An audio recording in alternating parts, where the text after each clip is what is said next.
Coucou les filles, bon retour sur ma chaîne. Aujourd'hui je vous retrouve pour une nouvelle vidéo dans laquelle je vais vous partager quelques astuces que je mets en place lorsque j'ai la flemme. Celle avec qui j'échange sur Instagram et qui me questionne sur comment j'ai fait pour être organisée, pour arriver à mettre tout ça en place. Je leur explique en fait que de base, je suis une flemmarde et que le fait de mettre en place une organisation, ça me permet justement de contrôler ce côté de ma personnalité. Donc aujourd'hui, je vais vous présenter mes petites astuces pour justement ne pas laisser la maison à l'abandon parce que clairement, si on ne le fait pas, personne ne le fera. Donc vous voyez, c'est des astuces super simples à mettre en place, vraiment à la portée de toutes. Et n'hésitez pas à votre tour de partager en commentaire vos astuces, parce que là, pour le coup, je pense qu'on sera toutes intéressées.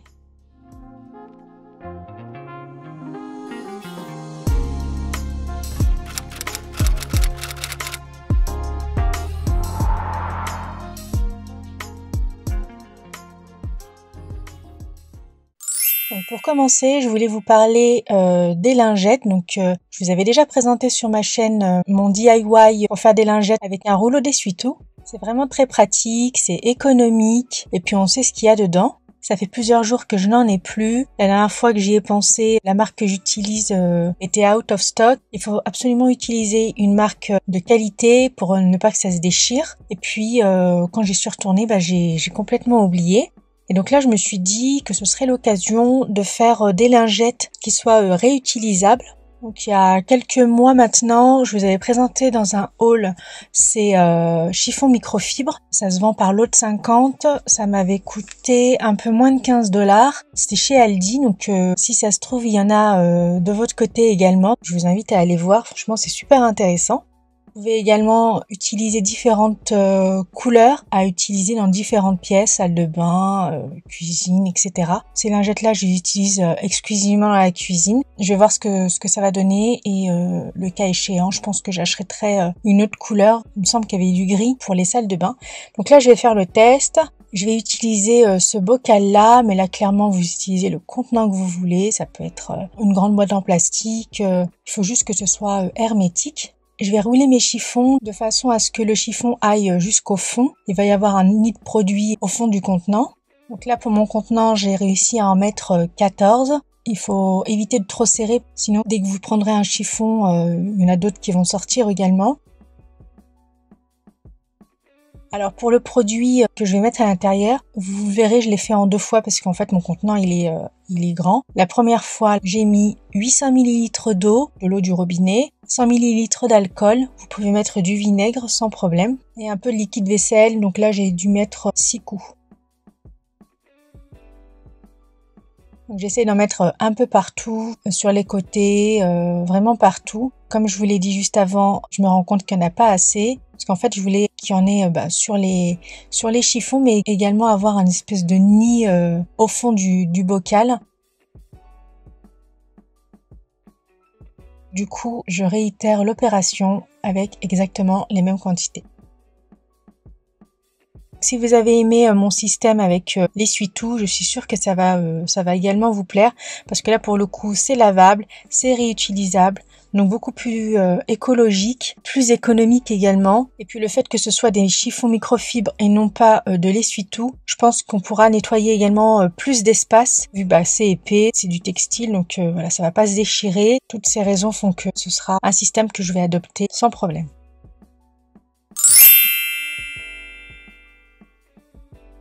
Donc là, on se retrouve, on est lundi matin. Donc mon mari est au travail, je viens de déposer ma fille à l'école et malheureusement, j'ai eu la mauvaise idée de me poser sur le canapé. Généralement, j'évite de faire ça parce qu'après j'ai du mal à en sortir. Et comme vous pouvez le voir à ma droite, j'ai laissé le petit-déj en plan, j'ai pas vidé le lave-vaisselle, j'ai de la vaisselle que j'ai lavée à la main qu'il faut aussi débarrasser. Enfin bref, je fainéantise, mais malgré tout, mon esprit n'est pas tranquille. Donc au final, je profite jamais à 100% de mon moment de flemme, sauf si bien sûr c'est un temps qui est prévu en amont et là en général, je mets tout en œuvre pour que tout soit fait. Mais quand c'est pas le cas, comme aujourd'hui, mon astuce, c'est de de bouger quelques minutes. Donc là, je regarde la télé en Australie. Je sais que c'est différent en France. Ici, il y a de la pub tout le temps.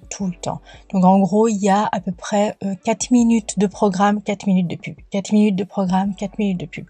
C'est vraiment agaçant. Bon, je pense que les Australiens sont habitués. Mais quand tu viens de France, clairement, c'est saoulant. Justement, maintenant, ce que je fais, c'est que je profite de ce moment de pub pour m'activer. J'essaie vraiment d'être la plus productive possible. Je me donne vraiment à fond. En fait, j'agis vraiment comme une course contre la montre. Et franchement, ça marche. Après, ce que vous pouvez faire aussi, si vous n'êtes pas en train de regarder la télé ou autre, vous pouvez utiliser votre téléphone, mettre 5 minutes dans votre minuteur. Et c'est parti, pendant 5 minutes, vous vous activez. Et vous verrez que c'est un système qui fonctionne très bien et on se rend pas compte de tout ce qu'on peut faire en 5 minutes lorsqu'on est vraiment focus et actif.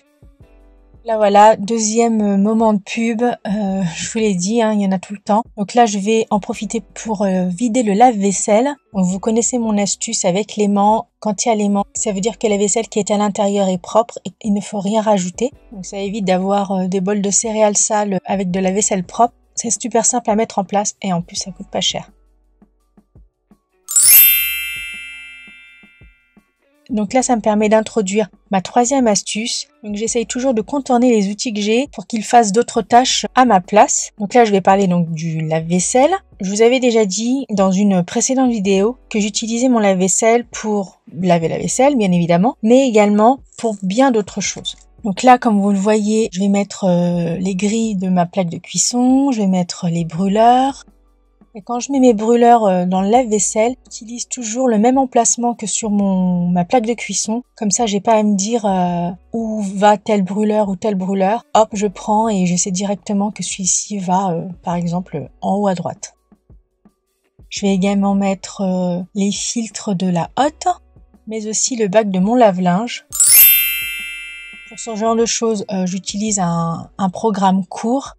Vous pouvez aussi y mettre donc les jouets des enfants, certaines fausses plantes, les vases, de la déco en porcelaine. Je sais aussi qu'il y a beaucoup d'Australiennes qui mettent leurs légumes, comme les pommes de terre, les carottes, au lave-vaisselle et elles mettent la fonction rinçage. Moi perso, j'ai jamais essayé et franchement, je pense pas que je le ferai un jour. Mais voilà, sachez que visiblement c'est possible. Donc si ça vous intéresse, vous pourrez faire le test. Une autre chose que je fais aussi, j'essaye toujours d'avoir mes outils prêts à l'action. Donc, par exemple, avoir un aspirateur vidé. Donc moi j'ai le Bicel, je fais en sorte qu'il soit vide et nettoyé. Mais le problème c'est que des fois après une grosse session de ménage, soit on est fatigué, donc clairement on a juste envie de se poser et ne veut plus rien faire, soit on n'a tout simplement pas le temps. Et donc là, pour pallier à ça, moi ce que je fais, c'est que je pose mon aspirateur au plein milieu de la buanderie. Donc comme ça, ça va me gêner à chaque fois que je passe à côté. Et je sais qu'il faut impérativement que je le fasse. Donc ça me permet, de ne pas oublier, parce que des fois c'est vrai que on se dit je le ferai après et on oublie. Et deux, de me culpabiliser jusqu'à le faire, quoi. Vu que je le vois tout le temps quand je passe à côté. Donc j'essaye toujours de penser à la future moi, parce que je me connais, quand j'ai la flemme, j'utilise n'importe quel prétexte pour ne pas bouger de mon canapé. Vous avez donc l'exemple de l'aspirateur, mais c'est également le cas pour les produits d'entretien. Donc vous savez que moi, mes produits, je les fais moi-même. Si vous n'avez pas vu cette vidéo, je vous invite à cliquer en haut à droite de votre écran. Et du coup, quand ils sont presque vides, ce que je fais, c'est que je les mets toujours dans la buanderie, dans l'évier de la buanderie. Et je sais qu'il faut que je le fasse, donc je le mets dans l'évier parce que comme c'est du verre, j'ai juste peur qu'il se casse. Mais là d'ailleurs, je suis en train de me dire, je pense que je vais me racheter exactement les mêmes bouteilles et puis en faire 2 pour toujours avoir un backup. Comme ça, j'aurai juste à bouger le spray.